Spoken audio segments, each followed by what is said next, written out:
بكم في برنامج العالم، ما تنسوش تعملوا اشتراك ولايك وتفعلوا الجرس ليصلكم كل جديد. فيديو النهارده عن صلاح سليمان. يعني حقيقة صلاح سليمان انتوا يعني اكيد هو صلاح سليمان ده كان لاعب في الزمالك سابقا، والحقيقه ما حدش كان يعرفه كلاعب اصلا، يعني ما حدش كان يعرفه اصلا. انا عن نفسي صلاح سليمان اصلا يعني ما اعرفوش قوي كلاعب، يعني مش اللي اتقال عليه التوب، يعني لعيب وكل حاجه، بس يعني مش اللعيب اللي احنا يعني حد. انا عن نفسي ما اعرفوش قوي، يعني صلاح سليمان كان لاعب الزمالك سابقا بس ما اعرفوش قوي. يعني صلاح سليمان ده ما بيحب بيسير الفتنه والتعصب في تصريحاته، بيقول كلام منتهى التعصب والفتنه، كلام غير محترم على النادي الاهلي، كلام بشع على النادي الاهلي، كلام بينام على التعصب والفتنه، بيقول كلام كله كذب وافتراءات على النادي الاهلي، كله كذب في كذب يعني.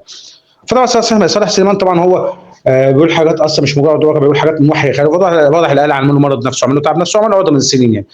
طبعا صلاح سليم طبعا هو بيتوش بطريقه، ما عندوش خصوصا، ما عندوش مبدا في حياته، في راسه هو منافق ومدلس وكذاب، وان هو بيكره وبيغل وبيحقد، والشر ما تجاه النادي الاهلي عمل مشكله وعمل له عقده من السنين، لان هو بيكره وبيغل تجاه النادي الاهلي. طبعا في جمهور الدول العظيم، يعني حاجه في منتهى الكذب، حاجه كلها كذب في كذب في كذب، وحاجه غير محترمه، وحاجه في منتهى التعصب فتنه. تعال شوف معايا كده. مثلا شريف زملكاوي. شريف مين؟ محمد شريف؟ والله اصلا يعني ده ايه الكذب ده ايه الكذب ده؟ منتهى الكذب، كذب. يعني هو مصدق نفسه، عارف اللي هو كذاب، تخيلوا. يعني هو مصدق نفسه ومصدق الكذبه اللي هو قالها، بيصدق الكذبه. لما يطلع يجي يقول لك محمد شريف زملكاوي، اللي هو ازاي؟ يقول محمد شريف زملكاوي ده اللي هو ازاي؟ هو طلع قبل كده محمد شريف قال لك انا اهلاوي من زمان. جبت منين بقى هو زملكاوي منين بقى؟ جبتها منين؟ فننتها منين يا صلاح سليم؟ فننتها منين؟ نفسي افهم. يعني عايز اعرف اللي ما اعرفكش اصلا كلاعب، او شفتكش كلاعب اصلا معلم وعملت حاجه، فننت منين ان محمد شريف زملكاوي؟ يعني هو بيقول حاجات من وحي خياله، يعني وعايز يعمل بيسير الجدل بتصريحاته، وبيحب يعمل تعصب وفتنه، وبيقول حاجات اصلا كلها مغلوطه وكلها كذب كذب كذب.